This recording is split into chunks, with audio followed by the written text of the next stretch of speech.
Guys, আজকে যেহেতু নীল পুজো, তাই জন্য মা একটা পুকুরে আমতেল দিতে যাবে। তো আমি পুরোপুরি রেডি, ড্রেস পরে, কিন্তু আমার শুধু চুলটা বাঁধা হয়নি। আর মা রেডি হচ্ছে, আর একজন যাবে, তাকে ডেকে আমরা পুকুরতে যাবো। চলো, এখানে দেখা হচ্ছে। মা ওরা সবাই পান তেল দিচ্ছে। আমার মা আর একটা কাকি পান তেল দিচ্ছে, সরি বৌদি।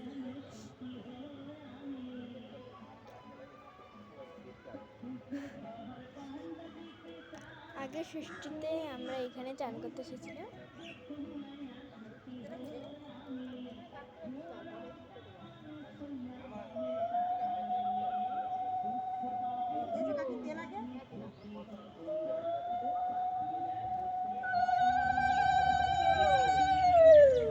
খুবই সুন্দর হচ্ছে,